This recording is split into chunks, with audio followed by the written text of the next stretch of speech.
रमेश बाबू हमरे harmonium master साहब हमरा भजन का करो तरज बतावत बाटे। हमार लइका रली तो बिरहा में ही गीत आई रहल। अभी अभी 1 महीना पहले उन्हीं गीत का शुरुआत हम पुनः कैली, जौने पर वंदना से ही भजन से ही शुरुआत कैली। बड़े भैया तो बड़ी सुंदर भजन सुने, लाइन से हट के ना हमार भी भजन वही रही, लेकिन एक लाइन भोजपुरी है और ये भोजपुरी के गीत कौन है, बड़ी पारंपरिक गीत है बाबू हरकेश। क्या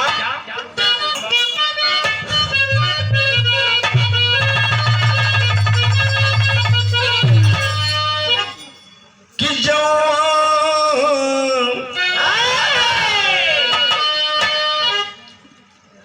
जौआ दरा में बोआई, अरे बाप रे बाप,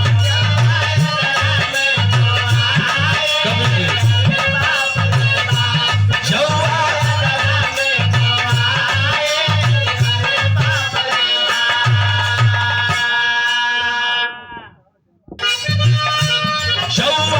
दरा में, जौआ दरा में बोआई, अरे बाप रे बाप,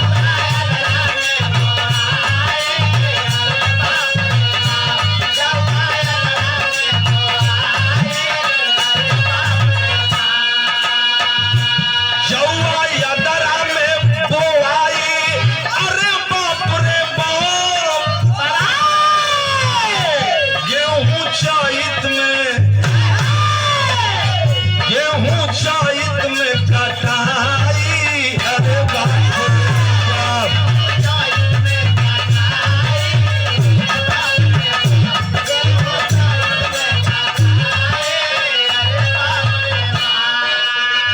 500 रुपए का जौआ दरा में कटाई, अरे बाप रे बाप, गेहूं चैत में कटाई, अरे बाप रे बाप,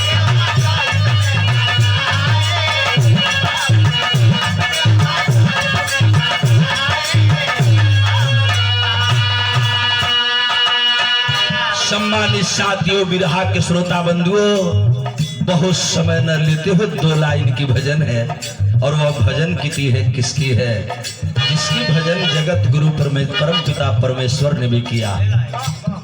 कवियों ने कहा गुरु गोविंद दो उखड़े काके लागू पाए, बलिहारी गुरु आपने गोविंद यो बताए। कबीरदास जी लिखते हैं कि कबीरा हरि के रूठते गुरु के सरने जाए, कह कबीर गुरु रूठते फिर हरि नहीं होत सहाय। लिए श्रोता बंधु 2 लाइन हम कहब।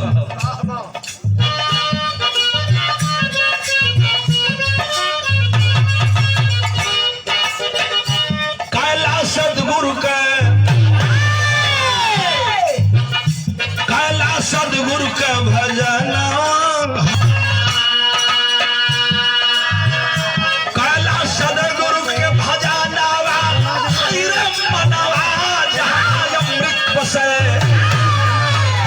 जहाँ अमृत बसे चलना,